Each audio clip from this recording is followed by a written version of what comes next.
जैसा कि पिछली कड़ी में हम एक उच्च स्तरीय आत्मा नैनथम का जिक्र कर रहे थे, जो कि बस चौथे पायदान पर पहुंचने ही वाली थी और वो अपने समानांतर जीवन का जिक्र कर रही थी।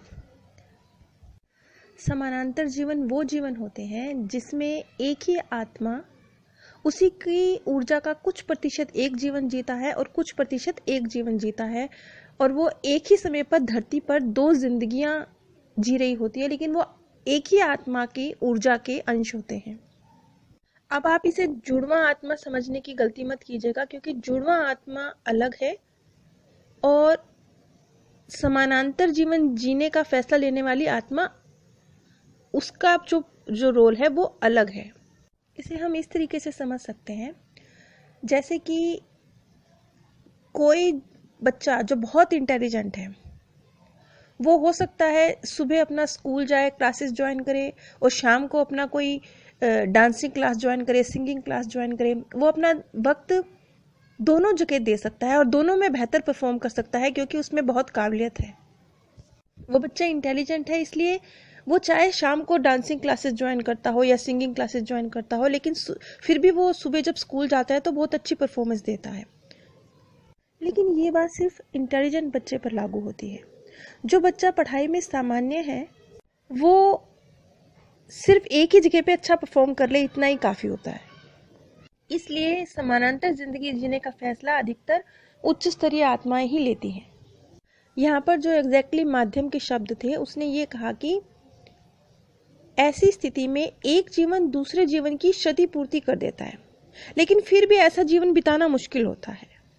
वैसे ज़्यादातर केसेस में एक आत्मा एक ही जीवन जीने का निर्णय लेती है, ताकि वो उसे अच्छी तरीके से सुखपूर्वक बिता सके। लेकिन कुछ दूसरे कारण होते हैं जो एक आत्मा को उसकी पुनर्जन्म की गति को बढ़ाने के लिए मजबूर करते हैं। ऐसे में एक आत्मा अपने लिए समानांतर जिंदगी, यानी एक ही वक्त पर धरती पर दो जीवन लेने का फैसला लेती है। और इस तरह की आत्माएं जो समानांतर जीवन का चुनाव करती हैं, वो फिर जल्दी पुनर्जन्म भी नहीं लेती। वो आत्मा लोक में जब इन जीवनों को पूरा करने के बाद उनका विश्राम का आत्मा लोक में वक्त आता है, तब वो वहाँ अधिक लंबा समय लेती हैं, ताकि ज़्यादा चिंतन मनन का उन्हें वक्त मिल सके। और ये भी मत समझिएगा कि जो आत्माएं समानांतर जिंदगी का चुनाव कर लेती हैं, वो अपनी आत्मिक ऊर्जा का अंश आत्मालोक में छोड़कर नहीं आती हैं। वो भी 1% आत्मालोक में छोड़कर आती हैं। एक स्थान पर डॉक्टर न्यूटन ये भी कहते हैं, यहाँ डॉक्टर न्यूटन कहते हैं कि कभी कभार विरले केसेस में कोई आत्मा 3 समानांतर जिंदगियां जीने का फैसला भी ले लेती है।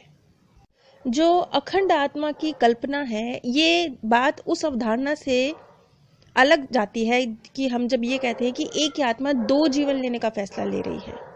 इस पर डॉक्टर न्यूटन कहते हैं कि ये तथ्य मैं स्वीकार करता हूँ, क्योंकि जब पहली बार मेरे समोनार्थियों ने मुझे इस समानांतर जिंदगी के विषय में बताया था, तब मुझे भी ये बहुत अस्वाभाविक लगा था। लेकिन यहाँ पर ये बात समझनी पड़ेगी, माननी पड़ेगी हमें, कि अगर हमारी आत्माएं उस परमात्मा की ऊर्जा का भाग हैं जो कि स्वयं को नई आत्माओं के सृजन करने के लिए विभक्त कर सकता है, अपने आप को विस्तृत कर सकता है, तो फिर हम भी तो उन्हीं की संतानें हैं। हम अपने आप को विभक्त क्यों नहीं कर सकते? डॉक्टर न्यूटन कहते हैं कि जो आत्माएं विकास के जितने ऊंचे स्तरों पर पहुंच जाती हैं, उनसे आत्मालोक के विषय में अधिक डीप जानकारी लेना उतना ही मुश्किल होता जाता है। उसकी 2 वजह हैं। पहली, ज्ञान जो आगे आगे मुश्किल होता जाता है, ये इस चीज को मुश्किल बना देता है। और बहुत बार उच्च स्तरीय आत्माएं जानती हैं, लेकिन वो बताती नहीं है। शायद उनके मार्गदर्शकों द्वारा रोक दिया जाता है। अब नैनथम क्योंकि उच्च स्तरीय आत्मा है, 4थे स्तर के करीब पहुंचने वाली, इसलिए अब उससे आत्मा लोक के कुछ ऐसी ही जटिल जानकारी को प्राप्त करने की कोशिश की जा रही है। अब मैं आपको जो बताने जा रही हूँ वो थोड़ा सा आगे जटिल हो जाएगा। अब आत्मा लोक के जो 4 स्थान है, 4 कार्य क्षेत्र, जैसा कि मैंने कई बार बताया कि आत्माएं आत्मा लोक में कार्य करती हैं, तो यहाँ पर नैनथम आत्मा लोक के उन 4 कार्य स्थलों के विषय में बता रहा है। वैसे अनेक स्थान हो सकते हैं, अनेक तरह के कार्य हो सकते हैं, लेकिन वो जिन 4 तरह की स्थानों के विषय में जानता है, उनके विषय में बता रहा है। मैं कोशिश करूंगी इस चीज को आगे सरल करके बताऊं, क्योंकि आगे आगे अब ज्ञान थोड़ा जटिलता की तरफ जा रहा है।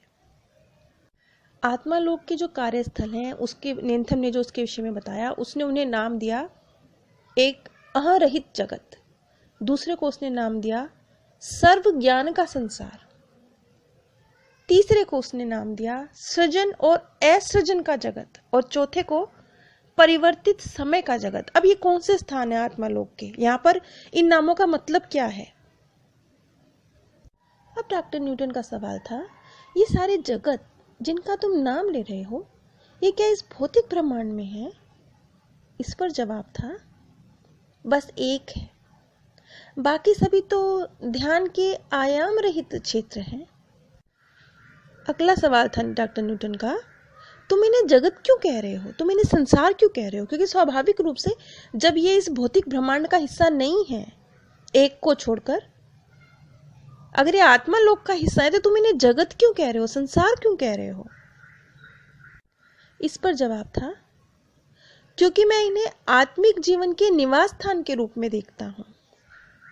ठीक है, आत्मा के लिए आत्मा लोक भी तो उसका घर ही है ना, उसका जगत है, उसका संसार है। तो क्या इसका मतलब ये हुआ कि ये जो तीन है, ये तीनों मानसिक जगत है?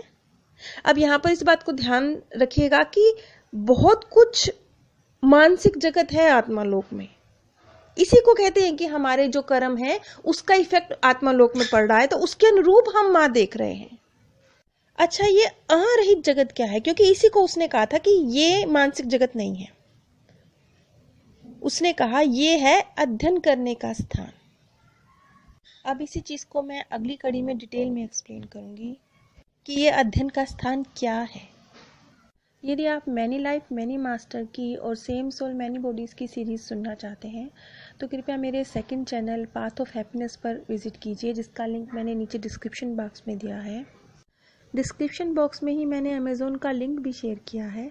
अगर आप उस लिंक के माध्यम से कुछ भी परचेज करते हैं, तो आप बिना कोई धनराशि खर्चे भी इस ज्ञान के प्रसार में सहयोग दे सकते हैं, जिसकी इस चैनल को बहुत आवश्यकता है। आप सभी पे परमात्म सौंदर्य, प्रेम और आनंद सदैव बरसता रहे। आप सभी दिव्य परम धाम में स्थान प्राप्त करें। जैसा कि पिछली कड़ी में हम एक उच्च स्तरीय आत्मा नेंथम का जिक्र कर रहे थे, जो कि बस चौथे पायदान पर पहुंचने ही वाली थी, और वो अपने समानांतर जीवन का जिक्र कर रही थी। समानांतर जीवन वो जीवन होते हैं जिसमें एक ही आत्मा उसी की ऊर्जा का कुछ प्रतिशत एक जीवन जीता है और कुछ प्रतिशत एक जीवन जीता है, और वो एक ही